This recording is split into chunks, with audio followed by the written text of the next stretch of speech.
مخصوص نشستیں P T I کو ملنے کے فیصلے سے جہاں ایک طرف حکمران اتحاد 2/3 اکثریت سے محروم ہو گیا ہے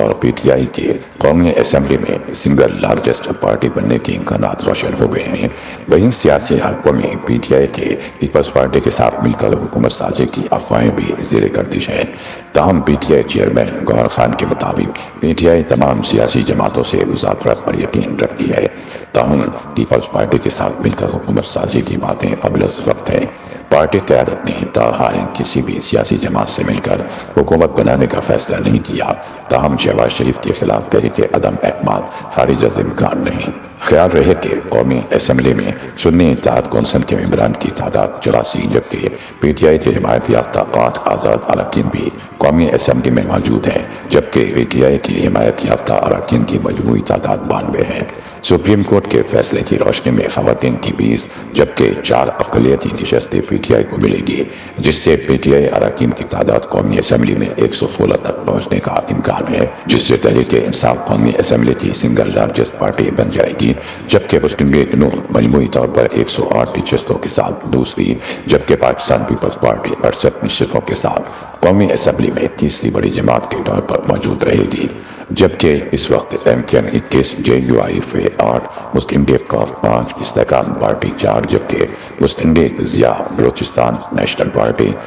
پارٹی پختونخوا ملی عوامی پارٹی اور ایم ڈبلیو ایم کے ایک رکن قومی اسمبلی میں موجود ہیں۔ سپریم کورٹ کے مخصوص نشستوں سے متعلق فیصلے کا براہ راست اثر مرکز کے ساتھ صوبے پر بھی پڑے گا، جہاں پی ٹی آئی کو پنجاب اسمبلی میں خواتین کی 24 جبکہ 3 غیر مسلم کی نشستیں ملیں گی۔ سندھ اسمبلی میں 2 خواتین اور 1 غیر مسلم، جبکہ جے پی کے اسمبلی کی 21 خواتین اور 4 اقلیتی نشستیں ملیں گی۔ دوسری جانب سپریم کورٹ کے فیصلے نے حکومت اتحاد کو قومی اسمبلی میں 2/3 اکثریت سے محروم کر دیا۔ سپریم کورٹ کے فیصلے کی روشنی میں حکومت اتحاد کی جماعتوں کے اراکین کی مجموعی تعداد 208، جبکہ اپوزیشن میں موجود جماعتوں کے اراکین کی تعداد 128 ہو جائے گی۔ خیال رہے کہ الیکشن کمیشن نے قومی اسمبلی کی 60 خواتین اور 10 اقلیتوں کی مخصوص نشستوں میں سے بالترتیب 40 اور 7 نشستیں پہلے سے سیاسی جماعتوں کو الاٹ کر دی تھیں، کیونکہ اس وقت تک سنی اتحاد کونسل کے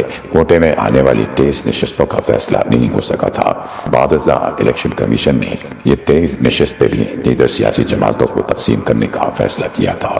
جس سے مسلم لیگ نون، پیپلز پارٹی اور دیگر جماعتوں کی قومی اور صوبائی اسمبلیوں میں نشستوں کی تعداد بڑھ گئی تھی۔ الیکشن کمیشن کی جانب سے سنی اتحاد کونسل کے کوٹے کی 23 مخصوص نشستوں میں سے 14 نشستیں نون لیگ، 6 نشستیں پیپلز پارٹی، جبکہ 3 نشستیں جمعیت علماء اسلام کو دی گئی تھیں۔ تاہم مخصوص نشستوں کے معاملے پر سپریم کورٹ کے فیصلے کے بعد قومی اسمبلی میں پاکستان تحریک انصاف کو ان کی جنرل اور مخصوص دونوں نشستیں مل گئی ہیں۔ 23 مخصوص نشستیں ملنے کے بعد قومی اسمبلی میں پی ٹی آئی کی کل نشستیں 109 ہو جائیں گی۔ پاکستان مسلم لیگ نون نے عام انتخابات میں محض 75 نشستیں حاصل کی تھیں۔ بعد ازاں 9 آزاد اراکین نے نون لیگ میں شمولیت اختیار کی، جس کے بعد نون لیگ کو خواتین کی 21 اور 4 اقلیتوں کی مخصوص نشستیں دی گئیں۔ سنی اتحاد کونسل کے کوٹے کی مزید 14 نشستیں ملنے سے نون لیگ قومی اسمبلی کی سب سے بڑی جماعت بن گئی تھی، جس کی کل نشستوں کی تعداد 123 ہو گئی تھی۔ تاہم اب سپریم کورٹ کے فیصلے کے بعد نون لیگ کی 14 نشستیں پھر سے کم ہو گئی ہیں اور اس کی قومی اسمبلی میں کل نشستوں کی تعداد صرف 108 رہ گئی ہے۔